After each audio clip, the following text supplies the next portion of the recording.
Hello, what's up guys, welcome back to my channel. And if you're new, my name is Emmanuel. In the last video I forgot to explain how to set the font size for a label widget, and that's what we'll be doing in this video. Before we take a step into the tutorial, make sure you smash the like button, click the subscribe button and hit the notification bell. Now let's get into the video.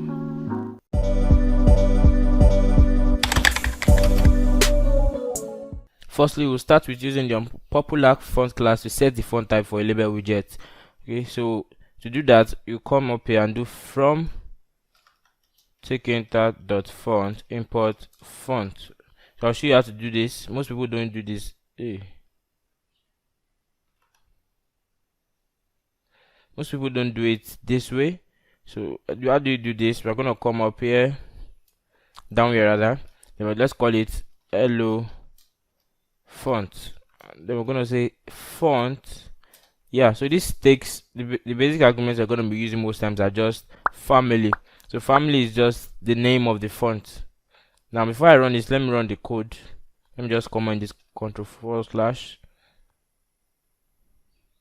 Now you see the font here, so we can spot the difference. We can see the difference. You see that?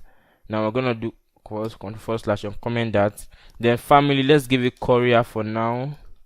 Korea. Size. Okay, so when you say family, you're talking about the typeface, the font name. Korea, we have Korea, we have Times New Roman, which I believe is the default. You can change that, but we're not going to be talking about that here. You can change the default. We have Korea, we have some other fonts, I guess you might know. So we're gonna use 15, and then the last one is gonna be weight. For weight, let's just give it.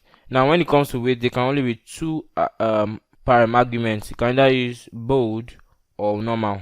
So I'm gonna put bold here. So if I run it, yet it doesn't work. So how do we make it work? All you have to do is just come here. Now you say font, okay, and then you pass in hello font. So Ctrl B. Now you should see it bold. I can change that to normal. Ctrl B, and see it's just normal Korea. Okay, so that's how I set fonts using the font class. There are some other parameters you can pass arguments to. For example, we have one called the overstrike, I believe.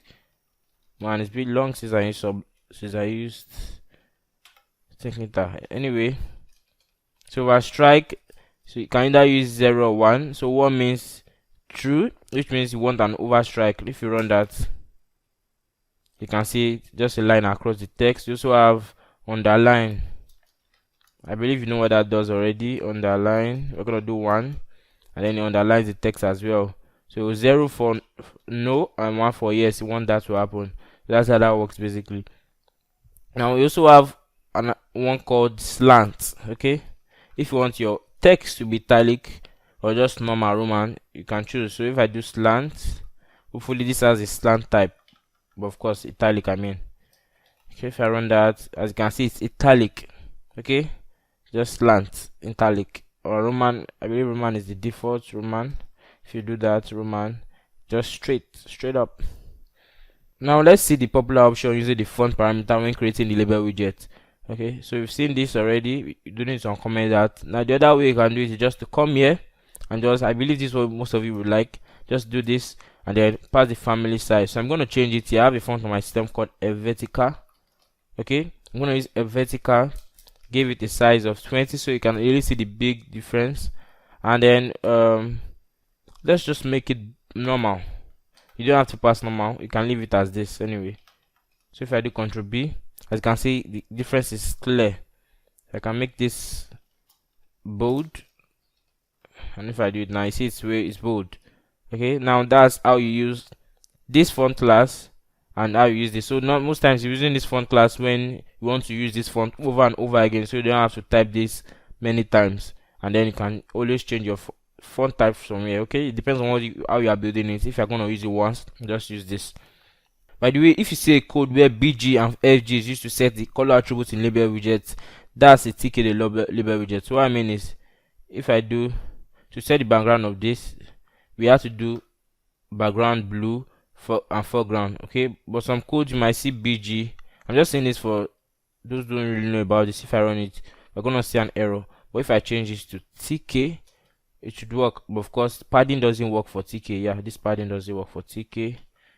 If I run this now, Okay, you can see it's still the background is still maintained and the foreground is still maintained. So in TK you can use FG and BG for background. That's what you use. Okay, so I'm just gonna change that back to TK, the theme widget. That's it for this video. Thanks for watching. If you enjoyed it, then you should give it a thumbs up and make sure you subscribe so you don't miss out on my next episode content. Much love, guys. Peace out.